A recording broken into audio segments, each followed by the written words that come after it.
The Bloc's demand and the government's response there. The Bloc Quebecois introduced a motion today on old age security to expand a 10% boost to Canadians between 65 and 74. It's one of two demands the Bloc wants the feds to agree to by October 29th, or as you heard their leader, Yves-François Blanchet, say his party will work with other opposition parties to force an election if the government does not acquiesce. In that vein, this afternoon, the Tories' second motion of non-confidence in the government failed to pass, so the government does stand another day for now. Let's bring in the front bench to talk about that. Joining me this evening, former New Brunswick Liberal Premier Brian Gallant. He's now the CEO of Space Canada.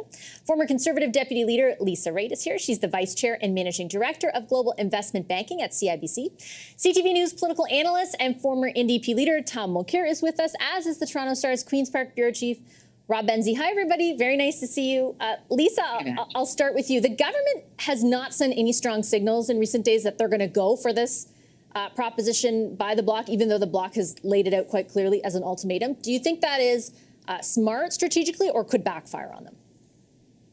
I think they're trying to figure out what's going on. I will tell you, I was at the farmers market in Milton, Ontario on Saturday, and I have not been approached as many times as I was approached by people coming up and saying how much they wanted this. Like, if you're between 65 and 74, this is a hot ticket, and they are putting a lot of pressure on their Liberal MPs in order to deliver on the goods. Like they say, the Bloc has a good point. Yes, we need to have more. It's really tough times. This is an issue that kind of is an important one when it comes to those voting seniors out there. And no question about it, the Liberals are in a tough spot. And they'll end up having to either appease the Bloc and live with that as a defensive motion, or they're going to have to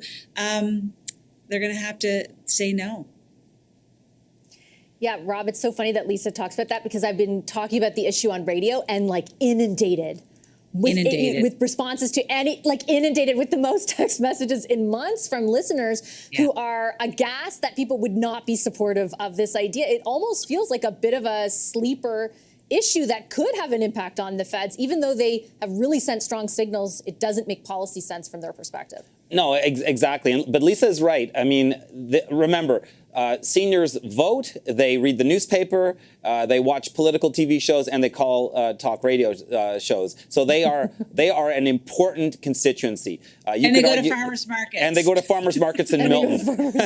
and I think I understand where they're coming from, and I think the Bloc is being very shrewd with this one, because how do you say no to this? Except that, as the Deputy Prime Minister, who's also the Finance Minister, said, there are scarce resources. Now, it's not like frugality is the middle name of this Liberal government. I think survival is more of its middle name. So will they acquiesce? Possibly. The problem is, if they keep getting extorted, the Bloc starts with something like this. Then there's something else. Then there's, I mean, it is a death by a thousand cuts just to stay alive. But that's what happened. We knew something like this would happen once that confidence and supply agreement with Jagmeet Singh's NDP was ended prematurely. Right. Speaking of that, Brian, the sort of interesting dynamic is if, for example, the Liberals didn't acquiesce to the Bloc's demands, they start working with other parties to bring them down. The NDP can still throw its weight behind the government and keep them in power. And there's some new polling out from both Nick Nanos, and I'll throw up Abacus on the screen right now, that shows for the first time in Abacus's collection of data that the NDP is now polling ahead of the Liberals for second place outside of Quebec. Might they be more emboldened to, not do what is expected if they're in the driver's seat again, do you think? I mean, maybe in theory, if they're in the driver's seat, yes, I think that's definitely a possibility. Though I think that, as we discussed previously on the show, I'm not sure Jagmeet Singh himself really wants an election. I mean, he would have to deliver a pretty strong showing to be able to get yet another election after this one. So I think for his sort of personal fortunes, I'm not sure how convinced he is that he wants to go. And obviously, I think the Tories recognize the NDP they're against the NDP in certain ridings, and they certainly haven't lost sight of that. We've seen over the last week, Poilievre actually focused quite a bit on the NDP and on Singh specifically. So the idea that it's right for them to go into an election and be able to do that much better, I'm not sure that really is the case. And if it is, it's a pretty big gamble, because in the middle of an election, if you're sort of, a so-called third party, it can be very difficult for you to get attention, especially in an election where you have an incumbent that you supported, you have an opposition that is soaring, so that could be a pretty tough place to be able to get any sort of real estate in the election discourse. So I'm not sure they would want one right now, and if I'm right in that gut, then I think you're going to find them probably still try to find ways to support the government. I mean, the Bloc, I couldn't agree more with what Rob said. I think and what Lisa said about the farmers market and all that good stuff. 1,000 cuts is more death of 1,000 investments, right? Like if they start to sort of show that they're going to be open to all of these demands, maybe they need to do that in the last few months before an election, but nevertheless, it would make things pretty painful. And the only thing I'll add is the Bloc saying they're going to speak with other parties, discuss to bring down the government. I mean, it sounds like there's a bunch of parties to discuss with. There's not that many discussions that would need to be had. So it sounds a little more formal than it really is in terms of their threat. Tom, what are your thoughts on the propensity of the NDP to do something we might not expect? And obviously this is one poll, but if you start I mean, we had Nanos numbers that we can show you as well. They're tied for the first time since 2015 in Nick Nanos numbers. If there's more polls that show more momentum behind the NDP, is it possible the calculation changes for them? Yeah, but there's another calculation that they have to deal with, which is simply the fact that they don't have the money to go through a full election campaign.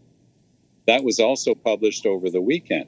And I got a chuckle before because when I heard the Bloc use and reuse the term, these are our demands, it really did sound like a hostage taking. Like it's like as if the separatist Bloc Quebecois is going to force Trudeau to jump and then tell him how high.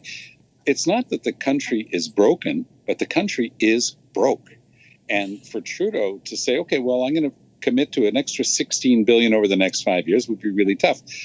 But at the same time, they're in the classic situation of the general that's prepared to fight the last war, lost the battle on intergenerational fairness.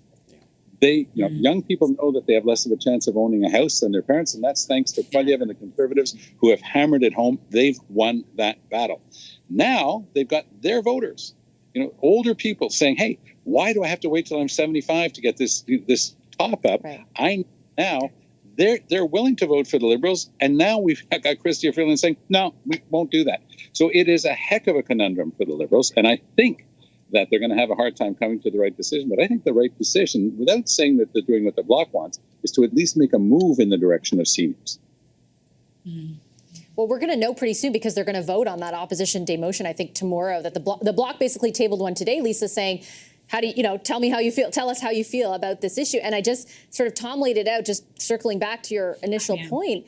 It feels like a sleeper issue because they've sold this message for the last 8 months of intergenerational fairness and being focused on helping younger Canadians, which hasn't really worked for them in public opinion polling yet or hasn't borne any fruit for them. And at the same time, if they say no to this, they're going to disappoint the last remaining demographic who's even willing to look their way.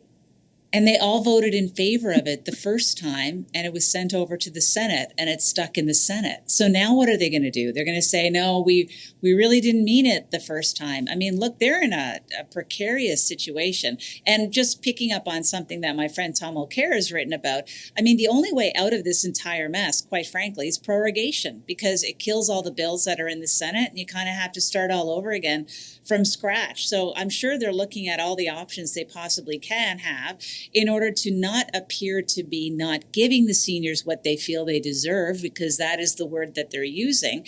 And at the same time, not appear as if they're jumping to every demand that the Bloc Quebecois has, because they're going to be absolutely snookered when it comes to an election campaign, because either you're doing the bidding of the Bloc or you are bashing on seniors, and neither is a good outcome for this government. Rob, I'll give you the last word. I mean, I think prorogation is the smart play. Dalton McGuinty did that in Ontario in 2011, 2012, and then he resigned. So if Mr. Trudeau follows the McGuinty playbook of 2012, resign, prorogue Parliament, and have a leadership race. Kathleen Wynne won the leadership race. She won the 2014 provincial election. So who knows? That might be their only play. I don't think they want to do that, but they're jammed. Who knows? That could be the banner on our every segment we do. Okay.